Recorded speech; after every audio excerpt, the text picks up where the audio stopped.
Coucou, bienvenue sur OVA Tarologie. Aujourd'hui, on se retrouve pour parler des arcanes mineurs. Les arcanes mineurs qui font partie du tarot de Marseille et qui sont quand même moins connus et souvent moins utilisés que les arcanes majeures. Sûrement parce qu'elles sont moins faciles à lire. Il y a des dessins qui sont moins précis que les arcanes majeures où on a toujours des personnages et puis surtout on a toujours le chiffre en haut et un petit mot en bas qui peut être un indice. C'est pas le cas du tout sur les arcanes mineures. Et puis elles peuvent être entre guillemets moins sympas à regarder. Bien qu'elles aient quand même, on peut le remarquer, des codes couleurs et des formes géométriques qui ont aussi un sens. Alors aujourd'hui, je vais vous donner quelques petites astuces pour arriver à travailler vos tirages avec les arcanes mineurs. Alors, soit on peut faire des tirages qu'avec des arcanes mineurs. C'est par exemple le cas sur le tirage des 21 l'amour. On va regarder passé, présent, futur. Ça va nous permettre d'établir des relations de cause à effet, de comprendre ce qui explique le présent par rapport au passé et ce qui potentiellement peut se passer dans l'avenir. Soit on peut les utiliser aussi en complément d'un tirage avec les arcanes majeures parce qu'elles vont nous apporter des précisions importantes et plus précises. Elles vont venir étayer l'interprétation des arcanes majeures. Alors une fois que c'est dit, la seule chose qu'il faut savoir, c'est que par exemple, on n'utilise jamais les majeurs et les mineurs en même temps. On commence toujours par brasser les majeurs, on fait un premier tirage, ensuite on brasse les mineurs qui vont venir recouvrir les majeurs. Alors, comment ça se passe? Les arcanes mineurs sont déclinés en 4 énergies. On a l'énergie des deniers qui représentera tout ce qui est finance, vie matérielle. On a l'énergie des épées qui va représenter la vie professionnelle et les défis concrets qu'il y aura à relever.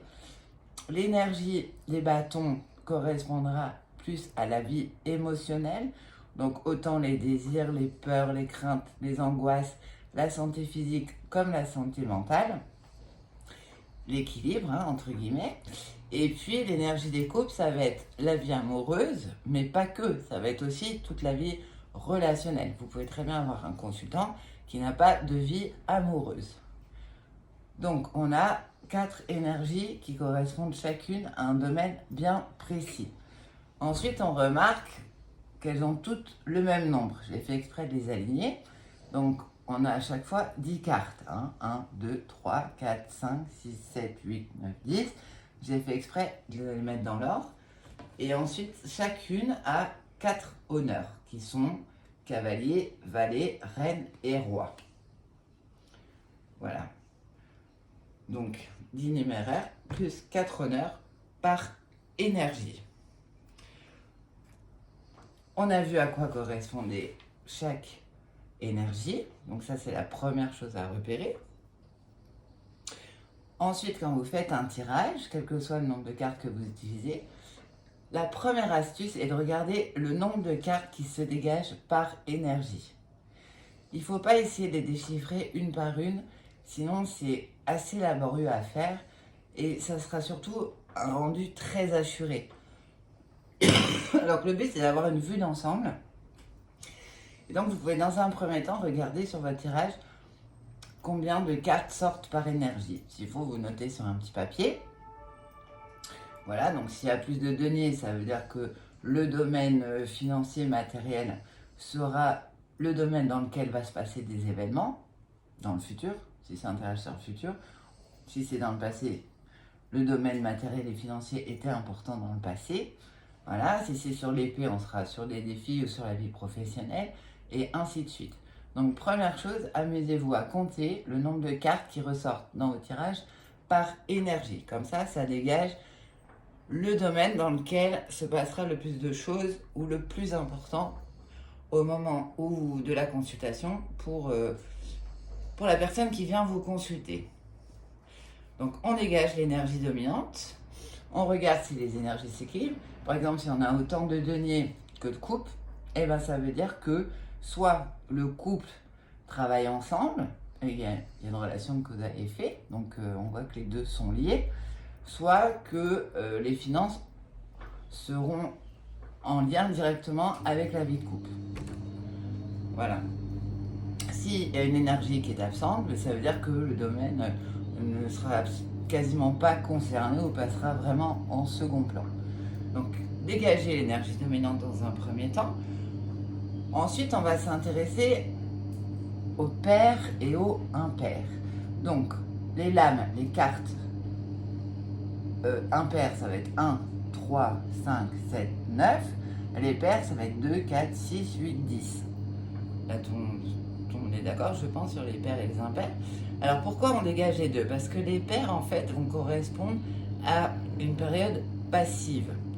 Ça sera des périodes de gestation, d'attente, de formation.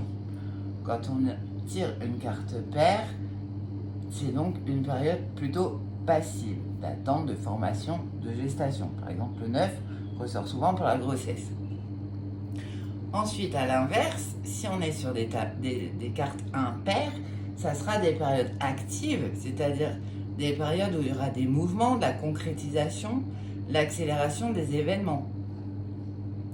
Donc, c'est bien aussi de voir si la personne au moment de la consultation est plutôt dans une phase de réflexion, de remise en question, de gestation, et à ce moment-là, il y aura plus de l'âme pair, ou alors si au contraire elle rentre dans une phase d'action, là vous aurez l'information grâce au nombre de lames impair. Donc comme les énergies, vous comptez donc le nombre de cartes par énergie qui ressort, le nombre de cartes paires et impaires par énergie. Parce que vous pouvez très bien avoir beaucoup de paires dans les deniers et beaucoup d'impairs dans le couple. Donc il se passera des choses au niveau du couple, mais il se passera pour le coup moins de choses au niveau des finances ou de la vie matérielle. Donc n'hésitez pas à le faire énergie par énergie. Et ensuite, autre chose, comme j'ai déjà dit dans les arcanes majeures, on va regarder le sens de la carte. Est-ce que la carte est à l'endroit ou est-ce que la carte est à l'envers? Pourquoi? Parce qu'une carte à l'endroit fera plutôt partie des tonalités positives et une carte à l'envers d'une tonalité négative. Alors vous allez me dire, c'est pas évident sur les lames mineures de repérer l'endroit et l'envers. Sur les coupes, c'est assez simple, parce qu'on voit bien, les coupes sont dans ce sens-là, si on les met comme ça, on voit tout de suite que c'est à l'envers, effectivement. Et en plus, dans les lames de coupe, on n'a pas de lame symétrique. Symétrique, je vais vous en montrer une autre, ça veut dire qu'il n'y a ni d'endroit ni d'envers. Voilà. Pour les épées, alors dans l'énergie des épées, on n'a que le 2 et le 8 qui sont symétriques. Toutes les lames ont un sens, un endroit. Donc là, on voit que c'est symétrique, mais effectivement, à l'œil, vous pouvez le voir, vous pouvez la tourner des deux côtés, ça ne change pas, par exemple, sur celui. Sinon, les épées, pour savoir si c'est à l'endroit ou à l'envers, c'est simple, il faut que l'épée soit vers le haut. Parce que si l'épée est vers le bas, ça veut dire qu'elle se retourne contre vous. Donc on voit tout de suite la symbolique négative. Petite astuce pour vous en rappeler. Ensuite, sur celle-ci, il n'y a pas d'épée, mais il y a une fleur. Donc c'est logique, la fleur doit être vers le haut. Donc pour les épées, ça c'est simple. Là où ça se complique, c'est pour les deniers et pour les bâtons. Mais c'est pas pour rien. Parce que par exemple, dans les bâtons, on n'a que celle-ci qui a un envers et un endroit. On voit bien le bâton est vers le haut. Tout le reste, c'est ce qu'on appelle des cartes symétriques. Mais c'est pas si anodin que ça, parce que comme on fait des tirages entre soit de 3 mois, soit de 6 mois, voire d'un an, c'est normal que le moral ou la santé ne fasse pas autant de dents de scie, entre guillemets. Et après, on se référera au numéro qui nous donnera une indication pour savoir l'état du moral ou de la santé en question. Pareil pour les deniers, la vie financière, la vie matérielle, elle ne change pas tous les jours, sauf si on est un acheteur compulsif. Mais a priori, voilà, que ce soit les investissements, les finances, elles ne varient pas énormément en quelques mois, je veux dire, justement. Et là, on voit justement dans les deniers aussi, on n'a que le 3, le 4 et le 7 qui ont un sens. Alors pour les repérer, c'est facile parce que là, il y a toujours plus de deniers à la base. Et les deniers, en plus, on peut les repérer parce que ça ressemble un peu à des pièces d'argent. Donc ça nous rappelle qu'on est dans les finances et la vie matérielle. Voilà, puis il y a une petite fleur, celle-ci là, il faut qu'on voit, si on met comme ça, elle est à l'envers. Donc on a des petites astuces pour se repérer. Pareil, là, il y a une fleur au milieu, il faut qu'elle soit à l'endroit. Il ne faut pas qu'elle soit à l'envers. Donc, je reprends. On compte le nombre de cartes par énergie pour voir quel domaine prend le dessus, entre guillemets, ou sera le plus important. On compte le nombre de cartes paires, le nombre de cartes impaires par énergie pour savoir si ça va plutôt être une période passive ou active, une période de gestation, de préparation ou au contraire une période de mouvement. Ensuite, on regarde le sens des cartes, donc on élimine les symétriques, comme elles sont neutres, on ne les compte pas. On va regarder le nombre de cartes à l'endroit et le nombre de cartes à l'envers uniquement. Et pareil, par énergie pour avoir la tonalité positive ou négative. Et enfin, comme c'est des cartes numéraires qui vont de 1 à 10, on s'intéresse aux chiffres. Parce que quel que soit le domaine, le chiffre a une signification de départ. Si on prend le 1, ça sera le commencement, le début, tout ce qui est projet. Ça sera aussi l'unicité, l'unité, le fait d'être seul. Donc ça peut être l'isolement, ça peut être la solitude, ça peut être le célibat. Selon le sens, selon le thème, ça peut être, si on reste dans les couples, un célibat choisi, la carte sera à l'envers, ou au contraire, un abandon, une solitude, si la carte est à l'endroit, ça sera une solitude choisie, un célibat revendiqué, entre guillemets. Si par contre elle est à l'envers, ça sera un célibat subi. Voilà. Le 2, c'est pareil, toujours deux sens de lecture pour le 2. Ça peut autant être la dualité que l'union. Ça peut être l'amour comme la haine. Ça peut être l'association comme l'opposition. Et ça peut aussi montrer une période de passivité et d'attente selon les tirages. Donc encore une fois, attention au domaine, étudier et attention au sens de la carte. Le 3, ça sera toujours tout ce qui est énergie, action, transformation, mouvement, dynamisme, à condition bien sûr que ça soit à l'endroit. Le 4 va nous renvoyer un peu comme l'empereur sur les lames majeures, sur la stabilité, la sécurité, la solidité, tout ce qui est rigueur, droiture, matière. Le 5 marquera des changements, une évolution, une progression, un accroissement, une élévation dans le sens endroit, toujours attention à bien faire la distinction. Le 6 nous fait penser à l'arcane majeur de l'amoureux. Donc, on sait que c'est à la fois les rencontres amoureuses, le couple, comme ça peut être aussi des choix à faire. Donc, ça nous renvoie autant à l'union, l'association, mais comme l'illusion, la confusion ou des efforts à faire, par exemple pour faire un choix encore une fois. Le 7, c'est toujours un bon chiffre quand la lame est à l'endroit, parce que ça nous assure bonheur, réussite, accomplissement, obtention, récompense, harmonie. Le 8, on peut le mettre comme ça, si on le met à l'envers, ça fait le signe de l'infini. C'est un cercle vicieux, entre guillemets, une période de passivité, d'inertie, un mouvement sans fin, une situation qui piétine en général.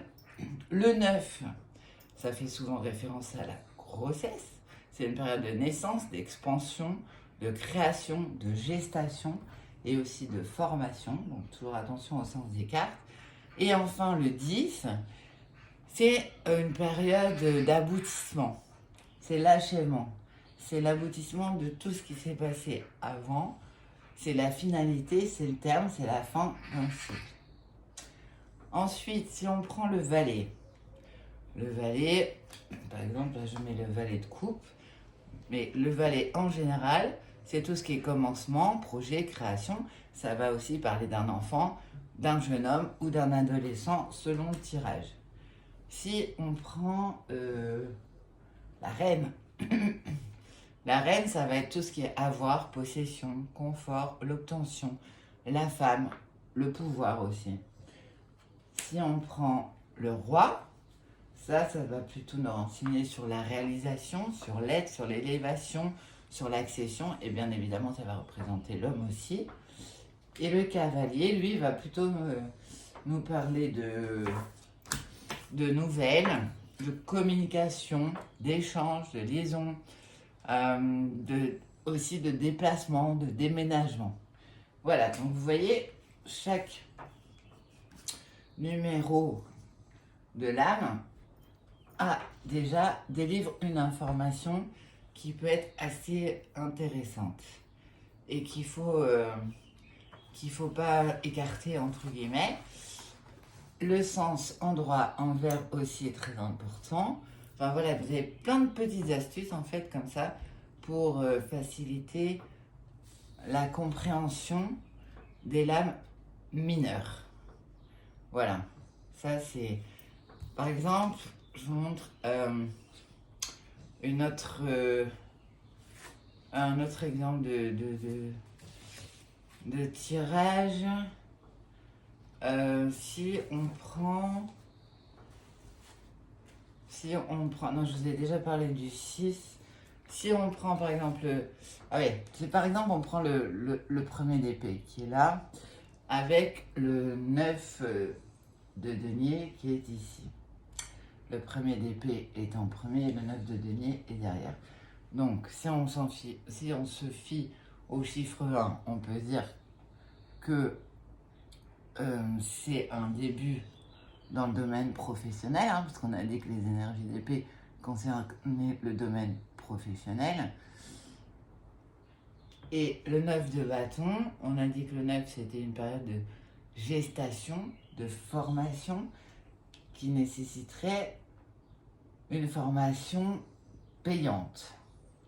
Mais en même temps, si on est dans un tirage pour une femme qui vient en couple, si le 1 d'épée ressort avec le 9 de denier, ça peut annoncer une grossesse. Donc vous voyez que c'est très important de toujours rester dans le domaine de la question qui est posée.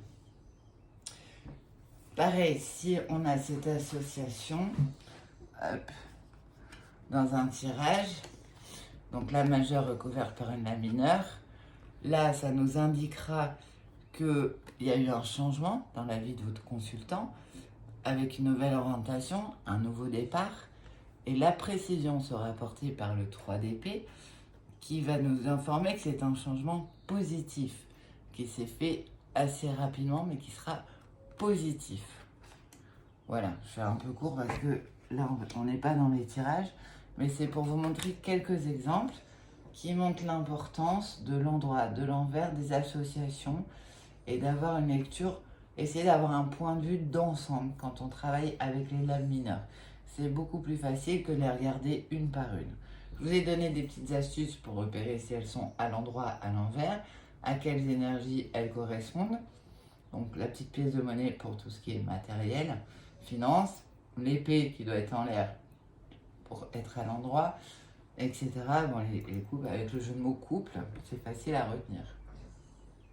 Voilà, écoutez, je ferai une prochaine vidéo pour vous montrer des exemples de tirage, mais j'espère que déjà que ces petites astuces vous auront aidé à mieux comprendre les lames mineures, et je vous dis à bientôt. En attendant, prenez soin de vous et n'hésitez pas à poser vos questions.